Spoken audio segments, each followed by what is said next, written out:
Je suis allé dans une maison pour faire des travaux, mais le client a essayé de faire de la magie noire sur moi, et j'ai vécu des choses inexplicables. Tout a commencé ce jour-là. Je m'appelle Ahmed. Mon pote Ismail et moi, on travaillait dans le bâtiment depuis des années. On faisait un peu de tout. Peinture, murs, plafond, isolation. Avant, on avait du travail presque tout le temps. Mais cette année-là, on n'avait plus rien. Pendant des semaines, personne nous appelait. On ne trouvait aucun chantier. Les loyers commençaient à s'accumuler, et les factures aussi. Parfois, on passait toute la journée au téléphone à chercher du travail, sans rien trouver.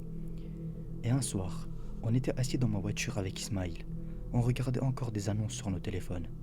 Mais toujours les mêmes trucs. Soit déjà pris, soit mal payés. Ismail m'a dit: Frère, si ça continue comme ça, je vais finir à la rue. Je lui ai répondu que moi aussi. On a continué à chercher encore presque 1 heure. Puis Ismail s'est arrêté sur une annonce. C'était une maison à l'extérieur de la ville. Le propriétaire cherchait des personnes pour refaire complètement un grenier. Et surtout, le prix était énorme. Beaucoup trop élevé pour un travail comme ça.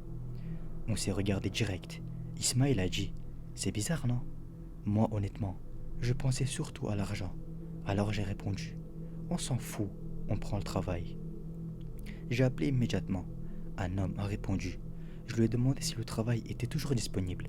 Il m'a dit: Oui, vous pouvez venir demain soir. Demain soir. Ça m'a un peu surpris. Les gens font rarement des travaux la nuit. Mais encore une fois, on avait besoin d'argent. Alors j'ai accepté sans réfléchir. Et avant de raccrocher, l'homme a juste dit: Venez après 22 heures. Avant, ce ne serait pas possible. Puis il a raccroché. Je suis resté quelques secondes à regarder l'écran avant de sourire. Puis, je me suis tourné vers Ismail. Je lui ai dit: Enfin, on a trouvé du travail. Il a soufflé direct de soulagement. Alors j'ai continué. En plus, on va travailler la nuit. Franchement, moi j'aime ça. C'est calme au moins. Ismail a commencé à sourire aussi. Ça faisait longtemps qu'on ne l'avait pas fait. Il m'a répondu: Oui, frère, enfin. Puis, il a repris son téléphone pour regarder encore l'annonce. Il n'en revenait toujours pas du prix. Il m'a dit: Cette somme est énorme. Même si on partage en deux, on pourrait payer toutes nos factures tranquilles pendant longtemps. Je lui ai répondu: Exactement. Là, ça va vraiment nous sauver. Pendant quelques minutes, on a recommencé à parler normalement, comme avant. On faisait déjà des plans avec l'argent, le loyer, les dettes, etc. Même la nourriture commençait à devenir compliquée ces derniers temps. Alors ce chantier est tombé au bon moment. Le lendemain soir, vers minuit, on a pris la route avec Ismail pour aller à la maison. Et quelques minutes avant d'arriver, le propriétaire m'a envoyé un message. Il avait écrit: Je travaille de nuit, je vais laisser la clé sous une claquette devant la porte. Ça nous a même pas paru bizarre sur le moment. On savait déjà ce qu'il fallait faire grâce à l'annonce. Alors, on a continué la route. Plus on avançait, plus il n'y avait rien autour de nous. Plus de magasins, plus de maisons. Et au bout d'un moment, il restait seulement des champs autour de la route. Puis on a vu la maison. Elle était complètement isolée. Il n'y avait absolument rien autour. Juste cette maison, au milieu de rien. On est sorti de la voiture. Le silence dans cet endroit était étrange. Ismaël a trouvé la clé sous une vieille claquette, devant la porte, comme le propriétaire avait dit. Puis on s'est arrêté. Et dès les premières secondes, j'ai senti quelque chose de bizarre. L'intérieur de la maison me mettait mal à l'aise. Les murs étaient peints en noir. L'endroit donnait envie de repartir directement. Mais on avait besoin de cet argent. Alors, on n'a presque rien regardé et on est monté directement au grenier. Le grenier était dans un état horrible. Bois cassé, vieilles planches partout, humidité. On allait avoir beaucoup de travail. On a posé nos outils et commencé à préparer le chantier.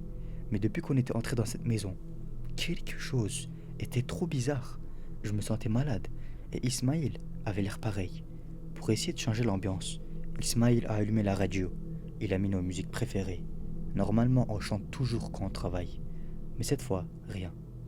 Au bout de quelques minutes, Ismail m'a regardé et il m'a dit: Toi aussi, t'as le moral à zéro là? Je lui ai répondu: Ouais, un peu. Il s'est assis sur une caisse et il a soufflé. Il m'a dit: Je pense que c'est parce qu'on travaille la nuit. En vrai de vrai, après ce chantier, on arrête les travaux de nuit. Je me sens trop mal à l'aise. J'ai répondu: Ouais, sûrement. Mais au fond de moi, quelque chose me disait que ce n'était pas à cause de la nuit. On a continué à travailler malgré cette sensation étrange. Le temps passait lentement. Plus les heures avançaient, plus j'avais l'impression que cette maison me rendait malade. Même Ismaïl n'était plus comme avant. On parlait plus maintenant.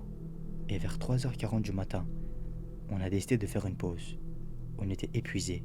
Ismaïl a dit: on mange un peu et on dort 40 minutes. Sinon on va crever ici. J'ai répondu: ouais, vas-y. On s'est assis dans le grenier avec nos sacs. On a coupé la radio. Puis chacun a pris son téléphone pour regarder une vidéo pendant qu'on mangeait. Et après avoir mangé, on a éteint les téléphones. Puis la lumière du grenier aussi. On a mis des alarmes pour dormir un peu. Et au début, j'arrivais pas à dormir. Environ 20 minutes plus tard, j'ai entendu un bruit. Un son très faible. Je pensais rêver au début. Ça ressemblait à une musique bizarre. Je me suis redressé pour écouter. Le son continuait. J'ai réveillé Ismaïl. Je lui ai dit: écoute, t'entends? Il est resté silencieux quelques secondes. Puis il m'a regardé et il a dit: c'est quoi ça? On commença à stresser. Il n'y avait rien autour de cette maison. Pas de voisins, pas de voiture. Et la maison était censée être vide. Mais cette musique continuait. Et plus on l'écoutait, plus elle devenait bizarre et dérangeante. Le rythme était trop bizarre. La musique, on dirait elle était à l'envers. Par moments, ça grésillait. Je me suis approché du mur pour mieux entendre. Et le son venait de l'intérieur. J'en étais sûr. Comme on devait refaire tout le grenier de toute façon, on a commencé à casser le mur pour voir ce qu'il y avait derrière. Et au bout de quelques minutes, quelque chose est tombé à l'intérieur. C'était un petit lecteur de cassette. Le son venait de là. Ismaïl l'a regardé sans comprendre. Puis il a dit: mais attends, qu'est-ce que ça vaut dans un mur? Moi aussi je comprenais pas. Pourquoi quelqu'un cacherait ça ici? Et surtout, comment le propriétaire avait mis ça dans le mur? Ismaïl a dit: le client est vraiment bizarre, frère. Je me suis approché et j'ai augmenté le volume.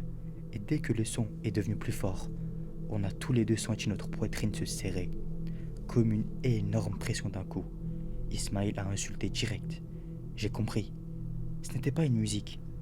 C'était un appel à la prière, mais récité à l'envers.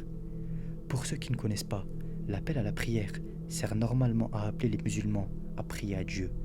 Mais dans certains rituels de sorcellerie, surtout dans des histoires liées au djinn, le réciter à l'envers est considéré comme quelque chose de très mauvais.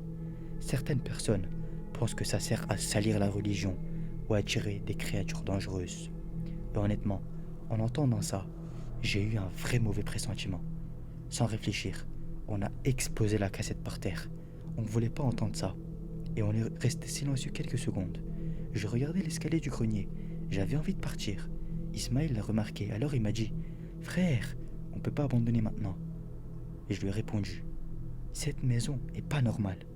Il a dit: je sais, mais on doit payer nos factures. C'est sûrement juste un client débile qui voulait faire une blague. Il essayait surtout de se convaincre lui-même. Puis il a repris: on finit le travail le plus vite possible et on se casse, c'est bon? J'ai accepté, mais après ça, on a continué le chantier avec la peur au ventre. Après ça, on a continué à travailler sans presque parler. On voulait juste finir et partir le plus vite possible. Le grenier nous mettait mal à l'aise maintenant. Ismaïl travaillait vite, et moi aussi. On regardait l'heure toutes les 10 minutes. Finalement, vers 6h30 du matin, on avait terminé. Le soleil commençait à peine à apparaître dehors. On a rangé nos outils rapidement. Puis on est descendu. Et avant de sortir, Ismaïl a verrouillé la porte directement. On est monté dans le camion. Et dès qu'on a quitté cette maison, aucun de nous n'a parlé pendant plusieurs minutes. Normalement, après un chantier, on rigole toujours ou on parle du travail. Mais là, rien. J'avais encore cette sensation horrible dans la poitrine. Ismaïl avait l'air pareil. Il regardait la route sans parler. À un moment, il m'a juste dit: j'ai jamais ressenti un truc pareil dans une maison. Je lui ai répondu que oui, moi non plus. Et quand je suis finalement rentré chez moi, je pensais que ça allait passer. Mais non. Même dans mon appartement, je me sentais mal. J'avais l'impression qu'il y avait quelque chose de bizarre autour de moi. Mais impossible de me détendre. Et puis mon cerveau a commencé à me jouer des tours. Parfois du coin de l'œil, j'avais l'impression de voir des silhouettes noires bouger. Mais quand je tournais la tête, il n'y avait rien. Une fois, j'ai cru voir une silhouette noire debout dans le couloir de mon appartement. J'ai même reculé sur le moment. Mais quand j'ai regardé correctement, il n'y avait personne. 7 jours sont passés après ce chantier. Pendant toute la semaine, je me suis senti mal à l'aise. Je dormais peu, et chaque nuit, je pensais encore à cette cassette. Puis un soir, j'ai fait un rêve horrible. Dans le rêve, j'étais vivant, mais enterré dans une tombe. Je pouvais respirer, je criais, je tapais contre la terre au-dessus de moi. Et au-dessus, il y avait plusieurs silhouettes noires, complètement noires. Elles jetaient de la terre sur moi, encore et encore. J'entendais aussi des gens pleurer autour de la tombe. Moi, je hurlais, je suis vivant, arrêtez. Mais personne ne m'écoutait. Les silhouettes continuaient à jeter la terre encore plus vite. Puis soudain, j'ai entendu cette voix. Encore cette espèce d'appel à la prière récité à l'envers. Le même son que dans le grenier.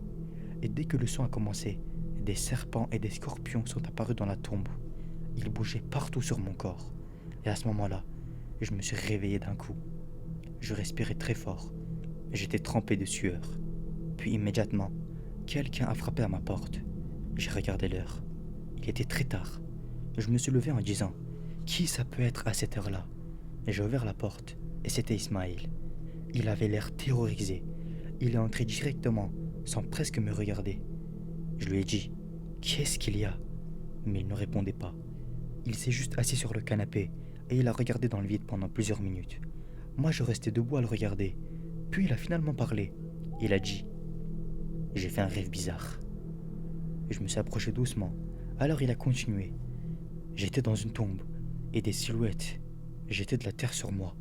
Et il y avait encore cette espèce d'appel à la prière. Quand il a dit ça, j'ai senti tout mon corps se bloquer. Je me suis assis à côté de lui. J'ai fermé les yeux quelques secondes et j'ai dit « Qu'est-ce qu'on est en train de vivre depuis ce chantier ?» Et à ce moment-là, quelqu'un a frappé à la porte. Je me suis levé immédiatement. J'étais déjà paniqué. Je suis allé ouvrir.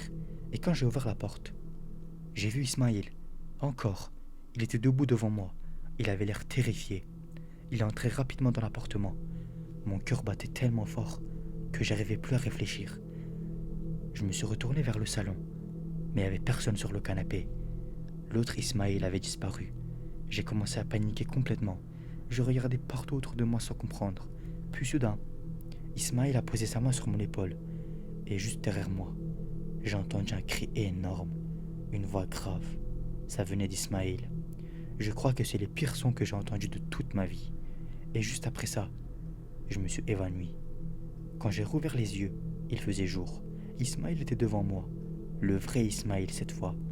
Il essayait de me réveiller et il m'a dit « Frère, qu'est-ce qui t'est arrivé ?» Alors, je lui racontais tout ce qui s'était passé. De faux Ismaël, du cri, de la porte. Et lui aussi est devenu silencieux. Puis il m'a dit « Moi aussi, je fais des rêves bizarres depuis cette maison. » Après ça, plus rien d'anormal ne s'est vraiment passé. Mais honnêtement, je ne comprends toujours pas ce qu'on a vécu. Pourquoi cette cassette était cachée dans ce mur? Pourquoi il y avait cet appel à la prière récité à l'envers dedans? Peut-être que ce n'était même pas le propriétaire qui l'avait caché là. Je ne sais pas. La seule chose que je sais, c'est que ce genre de récitation est toujours lié à des rituels très dangereux. Et aujourd'hui encore, il m'arrive de refaire ces cauchemars certaines nuits. C'était la fin de cette première histoire. Maintenant soyez prêts, on passe au suivant. Bon visionnage à tous. Tout a commencé ce jour-là. Je vivais dans un petit village près de Konya, en Turquie. C'était un endroit simple avec peu de gens. Tout le monde se connaissait. Mais il y avait une famille que personne ne connaissait vraiment. Ils vivaient un peu à l'écart du village. Un père, une mère et une fille. Ils ne parlaient presque à personne. Ils ne venaient jamais aux réunions du village. Ils restaient toujours entre eux. Les gens disaient qu'ils étaient étranges. Moi aussi je les avais déjà vus quelques fois. Mais jamais un mot. Juste des regards. Puis ils disparaissaient. Personne ne savait vraiment d'où ils venaient. Et personne ne posait la question. On ne connaissait même pas leur nom. Dans le village, personne n'était capable de dire comment ils s'appelaient. Et surtout, personne ne leur avait jamais parlé. Parfois, certains allaient jusqu'à leur maison pour frapper à la porte, mais il n'y avait jamais de réponse. Ou alors, la lumière s'éteignait d'un coup, comme si quelqu'un avait remarqué leur présence. Ce qui est encore plus étrange, c'est qu'on les voyait dehors, mais jamais à n'importe quel moment, toujours à partir de 20h, et jusqu'à environ 4h du matin. Ils marchaient dans le village, souvent ensemble, le père devant, la mère derrière, et la petite fille au milieu. Ils ne parlaient jamais, ils ne regardaient même pas les gens. Et si quelqu'un essayait de les approcher, ils changeaient de direction sans rien dire. Mais le matin, ils disparaissaient complètement. Aucun signe d'eux dans la maison. Et une nuit, il était environ 1 heure du matin et je m'ennuyais à mort. Alors, j'ai appelé Mustapha pour sortir un peu. Lui aussi n'avait rien à faire. Donc on a décidé de marcher dans le village et d'aller vers les ruisseaux. Quand on est arrivé là-bas, on a vu cette famille. Le père, la mère et la fille étaient debout au bord de l'eau, dos à nous. Ils ne bougeaient pas et ils ne disaient rien. On s'est approché et j'ai fini par dire salut. Mais dès qu'on a parlé, ils se sont tous retournés en même temps. Ils n'ont pas répondu et ils sont juste restés silencieux. Puis sans dire un mot, ils ont commencé à partir rapidement. Mustapha m'a regardé et il m'a dit « Pourquoi ils ont réagi comme ça? On n'a rien fait, on a juste dit bonjour. » Je lui ai répondu « Laisse tomber, ils sont vraiment chelous. » Depuis le début, on ne devrait pas s'en mêler. Moi, je leur parlerai plus jamais, peu importe ce qu'ils font. On est resté un moment au bord du ruisseau après ça. On était assis, sans trop parler. Puis, on a commencé à entendre des bruits, des pas rapides, comme quelqu'un qui courait. On s'est retourné, et c'était la famille. Ils étaient là en train de courir, les trois. Le père, la mère et la fille. Et ils couraient très vite sans s'arrêter. Ils passaient près de nous sans dire un mot. On s'est levé d'un coup. Mustapha regardait partout autour et il a dit « Il y a des trucs pas normaux ici. » Moi aussi je commence à stresser. Mais autour de nous il n'y avait rien. Juste le ruisseau et le silence. Mustapha a reculé un peu et il a dit « On rentre. Là c'est sûr, il se passe un truc. » Je n'ai pas discuté. On a commencé à marcher vite vers le village. Quand on est arrivé au village, tout était complètement sombre. Il n'y avait aucune lumière. Aucune. On a d'abord voulu rentrer chez nous, mais on n'arrivait pas à oublier ce qu'on avait vu. Alors on a changé de direction. On est allé vers la maison de cette famille. La seule chose différente, c'est que des lumières étaient allumées à l'intérieur. Mustapha a dit « Regarde, ils sont là. » On s'est approché doucement. On a regardé par la fenêtre. Et là, on les a vus. Le père, la mère et la fille étaient assis autour de la table. Ils mangeaient calmement. Ils bougeaient normalement, comme une famille normale. Mais j'ai tout de suite compris que quelque chose était bizarre. C'était les mêmes personnes qu'on venait de voir courir dans l'eau, les mêmes visages, les mêmes vêtements, comme si rien ne s'était passé. Mustapha ne disait rien, il fixait la scène sans bouger.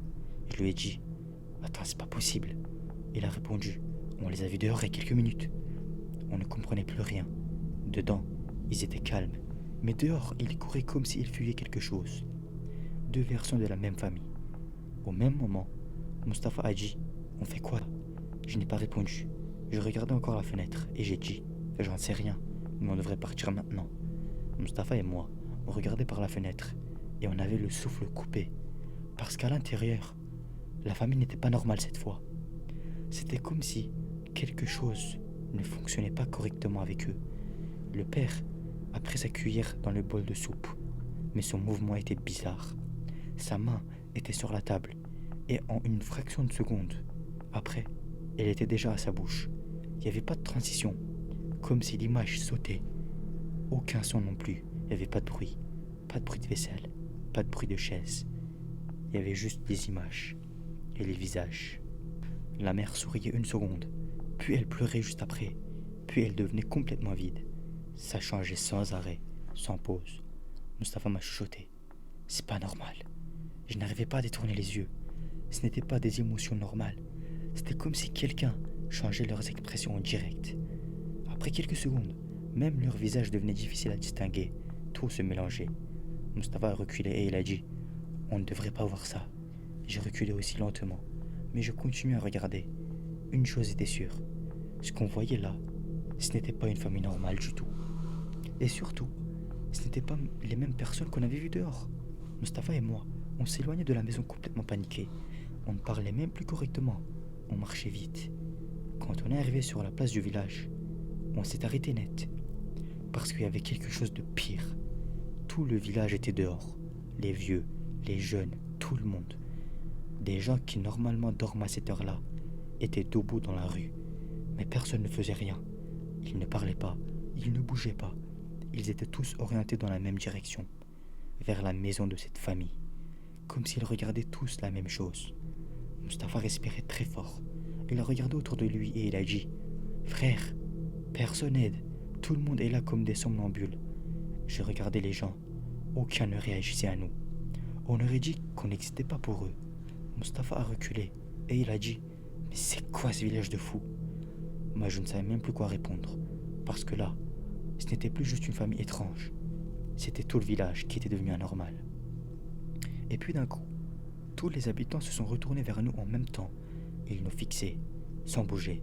Leur regard était, comment dire, très agressif. Personne ne parlait, mais on sentait une tension énorme. Mustapha m'a regardé et il a dit: On ne devrait pas rester là. Je n'ai pas répondu. On a commencé à marcher vite entre eux. Puis on a accéléré, on s'est mis à courir. On est passé entre les gens pour sortir de la place, mais personne ne nous a arrêtés. Arrivé à l'autre bout, on a continué à courir sans se retourner. Puis après quelques mètres, j'ai fini par regarder derrière moi. Et là, il n'y avait plus personne. La place était vide. Pas un seul habitant, c'était vide. Comme si tout le village avait disparu en quelques secondes. J'étais choqué. Mustapha regardait aussi. Et il a dit: Ils sont où? On est resté figé un instant. Il n'y avait plus personne. J'ai pris le bras de Mustapha et j'ai dit: On y va, vers la sortie du village. On a commencé à courir. Quand on est arrivé près du grand arbre à la sortie du village, Mustapha s'est arrêté.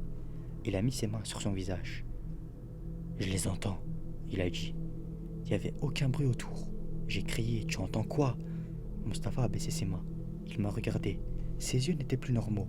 Son visage changeait tout seul. Puis il a parlé avec une voix différente. Mais je ne comprenais rien du tout. Son corps a commencé à changer. Ses bras et sa jambe s'étaient mis à retourner. Je n'ai pas réfléchi. Je me suis retourné et j'ai couru vers les champs en criant. Je suis arrivé en courant devant la porte de Mustapha. J'ai frappé fort. Ouvre, ouvre, j'ai crié. Quelques secondes passées. J'entendais des pas en chanson à l'intérieur. La porte s'ouvrait. J'ai cru que j'allais voir son père ou sa mère. J'allais dire que Mustapha était devenu bizarre. Mais quand la porte s'est ouverte, Mustapha était là. Normal, en pyjama. Il se frottait les yeux. Qu'est-ce qui se passe? Pourquoi t'es comme ça? Il a dit. Je me suis figé. Je comprenais plus rien. C'est pas le Mustapha que j'ai vu dans les champs. Lui, il était normal. Je parlais pas. Il m'a fait entrer. Il a dit: Viens, je te fais un thé. T'es en train de trembler, t'as dû faire un cauchemar. Moi, je commence à respirer plus calmement. Je me dis: J'ai dû devenir fou. Mustapha a dit: Le climat de Konya fait ça parfois. On confond ce qu'on voit avec ce qu'on imagine. Puis il rigolait. On est resté dans la cuisine. Mustapha m'a donné le thé et s'est assis en face de moi. Je tremblais encore. Il m'a regardé et il m'a dit: Vas-y, raconte, qu'est-ce qui s'est passé? J'ai respiré fort et j'ai commencé à tout lui dire. Le ruisseau, la famille bizarre, les deux versions d'eux, le village vide, les gens qui disparaissaient, j'ai tout raconté. Et surtout Mustapha qui fondait dans les champs. Quand j'ai fini, il est resté silencieux. Puis il a dit: Frère, t'as pas dormi depuis combien de temps? Et je lui ai répondu: Je sais pas, mais j'ai pas inventé ça, je te jure. Je t'ai vu. Il a secoué la tête. Moi, j'étais chez moi toute la soirée. J'ai dormi et personne n'est venu. Je me suis levé et Mustapha aussi s'est levé. À ce moment-là, j'ai remarqué quelque chose. Les pieds de Mustapha étaient à l'envers. Il me regardait droit dans les yeux et il souriait. Je suis resté bloqué une seconde sans comprendre ce que je voyais. Puis d'un coup, il a ouvert la bouche complètement et il a poussé un cri énorme. Un cri que je n'avais jamais entendu. Après ça, il a couru hors de la maison sans rien dire. La porte a claqué derrière lui. Je suis resté là. Je tremblais. Je n'arrivais pas à bouger. J'étais comme figé sur place, rempli de peur. Et puis, j'ai commencé à pleurer sans pouvoir m'arrêter. J'ai pris mes affaires et je suis rentré chez moi comme j'ai pu. Et depuis ce jour-là, je n'ai plus jamais revu Mustapha, ni la famille du village.